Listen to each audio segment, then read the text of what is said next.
House Speaker Nancy Pelosi has authorized a 9/11-style commission to further investigate the deadly January 6th insurrection, as well as the actions that led up to it. This comes as calls are growing for the criminal prosecution of former President Donald Trump as one of the last paths left to hold him accountable for the attack after Saturday's vote in the Senate fell short of the two-thirds majority needed to find him guilty. 7 Republicans voted with Democrats to convict. Republican Senate leader Mitch McConnell was not among them. But during his speech Saturday, McConnell intimated Trump could still be held criminally responsible in a court of law. Put another way, in the language of today, President Trump is still liable for everything he did while he was in office as an ordinary citizen, unless the statute of limitations is run, still liable for everything he did while he's in office. Didn't get away with anything yet. For more, we're joined by Elie Mystal, the nation's justice correspondent, author of the magazine's monthly column, Objection. His recent column is headlined, "Republicans Won't Convict Trump Because They Won't Convict Themselves." Elie, in lead up to this, you wrote another column headlined, "I don't just want Trump impeached, I want him jailed." And you argued, quote, Trump should be charged with incitement of criminal acts at the very least. Trump is not a defeated politician. He's a criminal on the loose. He must be treated as such. Can you take that further? Yeah, so I think that the House impeachment managers actually laid out a very good criminal case against Donald Trump. Now, criminal indictment was not the standard that they had to meet for impeachment. They just did that for funsies. The Senate could have convicted without finding criminal liability, but Jamie Raskin and the rest of the managers actually did lay out to me a fairly compelling case for criminal liability based on not just his speech on January 6th, which was incendiary, but his actions leading up to January 6th and how that can potentially be enough to indict him for criminal incitement. It's a tough case. I'm not going to lie. Like it is difficult to and it should be difficult to indict and convict anybody for incitement based on just words. That is a fundamental part of the First Amendment's protection on free speech. But telling people, let's go storm the Capitol, for instance, is not protected speech. And what Trump did is much closer to unprotected speech than it is to protected speech. So I think there's a case for indictment. I think we should at least try. Republicans have failed this country so completely that now it's up to law enforcement as the only place that can try. So speaking of law enforcement, the D.C. Attorney General and U.S. Attorney there are possibly weighing incitement of violence criminal charges against Trump. Can you explain what that would look like? Yeah, so I want to roll back for a second, right? Because the D.C. Attorney General, they still haven't arrested all of the people who stormed the Capitol, right? So I kind of almost want them to slow down, right? They've only arrested about 200 of the 800 people that stormed the Capitol. Every person who set foot in that building is a criminal. Every single person who set foot in that building, at the very least, committed federal criminal trespass. And the current law enforcement hasn't gotten around to finding and indicting all of those people. So they got a lot of work to do beyond President Trump, beyond former President Trump.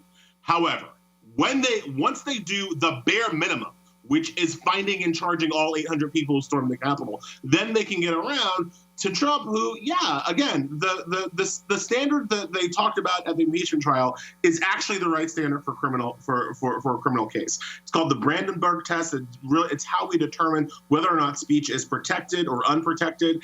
And Trump likely failed all 3 elements of the Brandenburg test. What he said was likely to cause violence, was likely to be interpreted by the crowd as a call to violence. It was likely to incite imminent lawless action. I mean, literally, he was telling them to march down the street that day. and in fact did cause eminent lawless action. One thing that I like people to remember when thinking about this as a criminal case, what did he expect them to do at the Capitol? If you think about like a free speech rally or, a protest rally, there was nothing organized at the Capitol. There was no slate of speakers at the Capitol. When he tells them to march down to the Capitol to cheer on their Republican colleagues, there was no way for those people to that was a closed session of Congress, right? So when he tells people to march to the Capitol, where there's no event plan, where there's no permit gotten, to go see a closed session of Congress, the only thing they could do to carry out his wishes was to illegally trespass into the building and do what they did. So that's going to be, I think, that is a key element for people to remember when trying to determine whether or not his speech was protected or should be protected or not. So can you talk about what Ron Johnson is now saying? The very close Trump ally, a Wisconsin Republican senator, who was mocking any claims that this was an armed insurrection, saying that I mean, you have, of course, the images of the gallows that were erected, the zip ties, the hurling of fire extinguisher, using baseball bats to smash windows, throwing flags like spears at police officers, and beating them with these flag poles, the stun baton, that's clearly in the waistband of the man who is sitting in Nancy Pelosi's office as they steal things from her office. But there you have Ron Johnson just weeks later saying armed insurrection? You got to be kidding. Look, Amy, to be honest, I can't explain what nearly any of these Republican senators say or think. I have never lived one day of my life as much of a coward as Ron Johnson. So I don't know what it's like to be that afraid of the truth that you're willing to lie to people about what they saw with their own eyes. So I can't explain what he's saying. As you pointed out, it was clearly an armed insurrection. The first guy through the window was wearing tactical gear and carrying the Confederate flag. The first guy through the window that he had to break down. This was an armed attempt at a rebellion. There's no denying that. Republicans are invested, and this is why you need. This is why, even though we can talk about the strategy of impeachment, this is why you needed an impeachment trial to establish the record. This is why Nancy Pelosi has commissioned the investigation into what happened. You need to have a public record of what went on, because Republicans will try to memory hole the entire day. Like it doesn't work for them to acknowledge that day existed. So in the Republican mind, we didn't have a leap year. We had a skip year in 2021. We went from January 5th to January 7th without anything in between, according to Republicans. That's how they're going to try to make the rest of the country think. And that's why we need things like a commission, like the trial, to remember what happened. Very interestingly, you have Ohio Congressman Jim Jordan, like many of the conservatives, saying that cancel culture is the biggest threat facing the United States, while one state party, Republican Party after another, censures those senators who voted to convict Donald Trump. It's actually a great way to expose the Republican hypocrisy about cancel culture, right? Because there is nothing more canceling than censuring people for what they voted on or what they said, when their job is to vote and say things, right?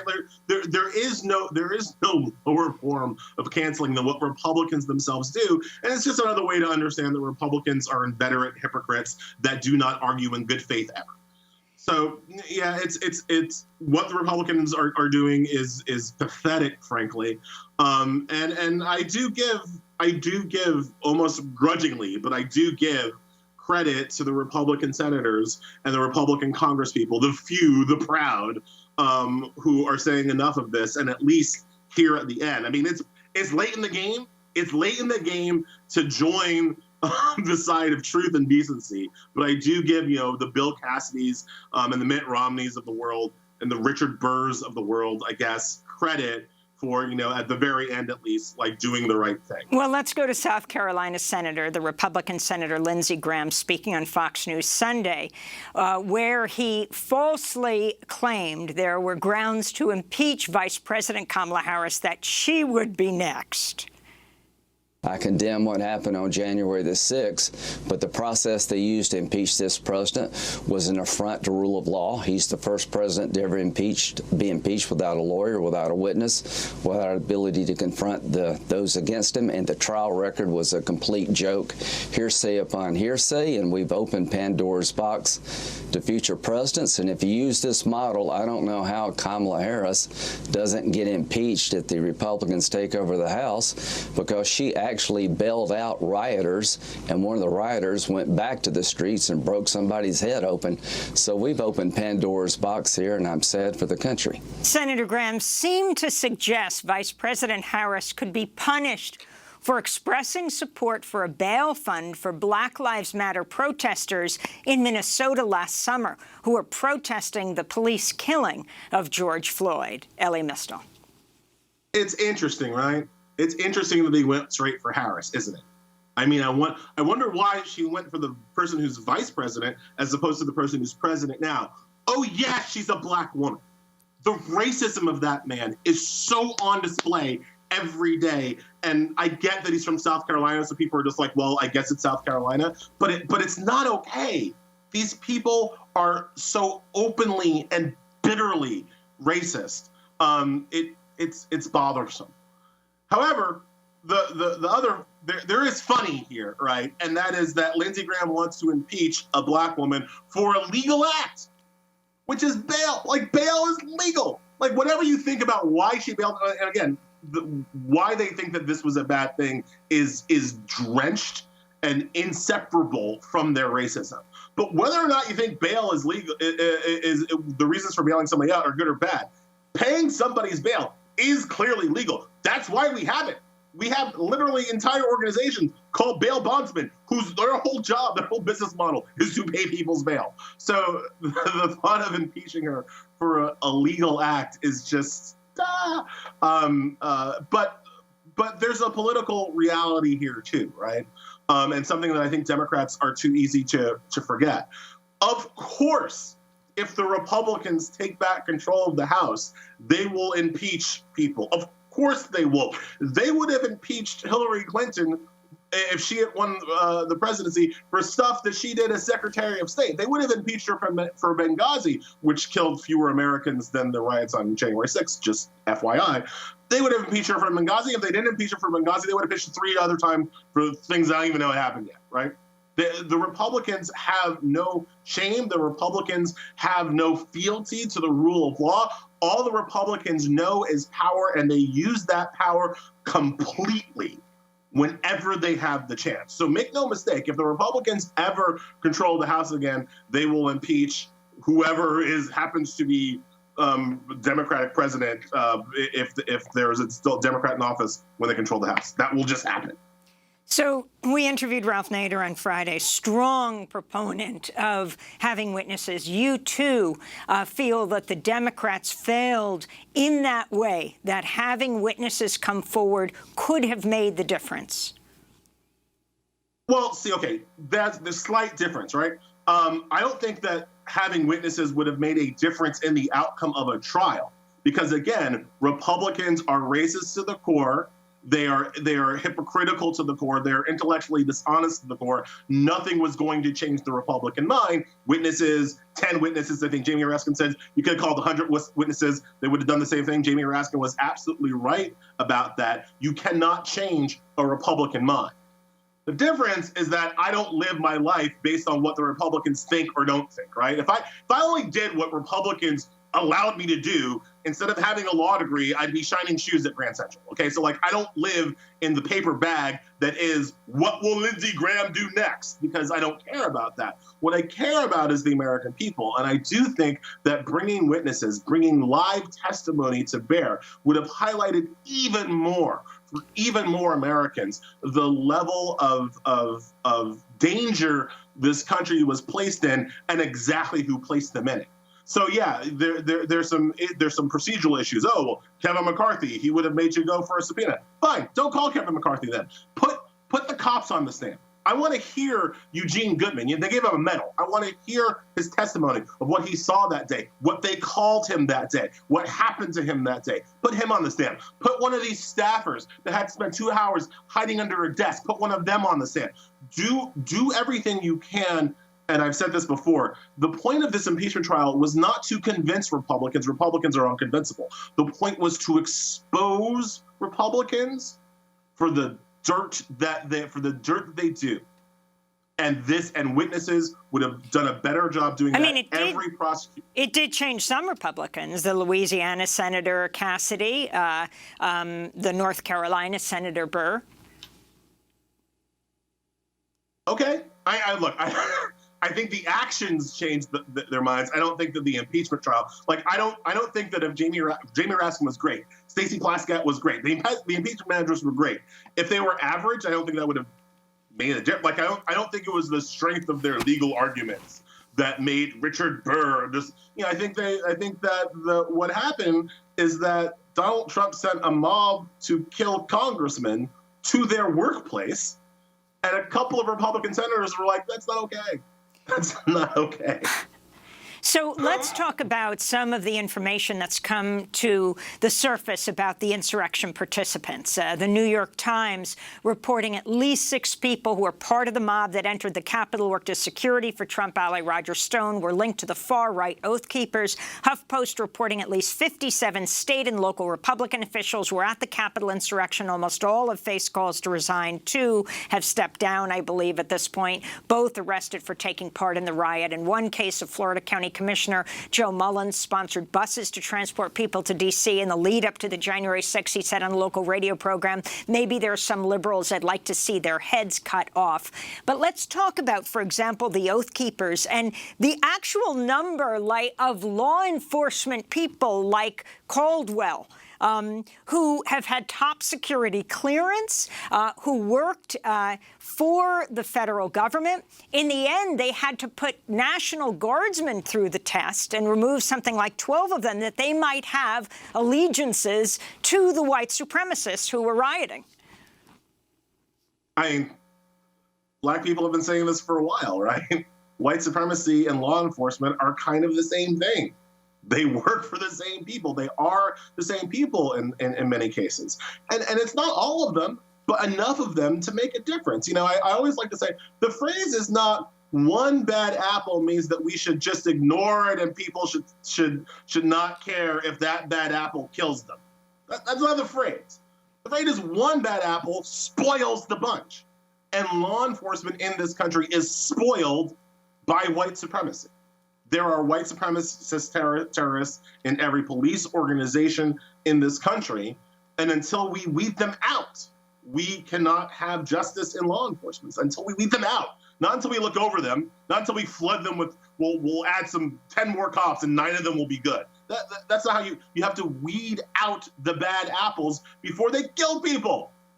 And that's what the insurrection, the riot on January 6th just exposed just how intertwined some in law enforcement are with very openly white supremacist and violent organizations. That's not an accident. It's a thing. That's a feature of our law enforcement system, and it's led to the death and brutality of Black people and brown people. And we tell people this, and we complain about this. What's going to happen now, right? People. We'll prosecute some of them, right? We'll prosecute. We won't, for reasons passing understanding, we won't prosecute all. They'll come up with some excuse to not prosecute all of them. We'll prosecute some of them. And then the kinds of screening and whatever that went into the National Guard to make sure that none of the actual defenders of the inauguration were part of these white supremacist groups. Are you going to keep doing that in the National Guard? Are we going to port that to local law enforcement? Is NYPD going to strain everybody through a white supremacy screener to make sure that none of them are members of Oath Keepers or Proud Boys or are on Facebook sharing memes from the Oath Keepers? Are we going to do that or not? And the answer most often in this country is that white people will not do that, will not take it through, will not think it through, will not do what is necessary to protect us from them.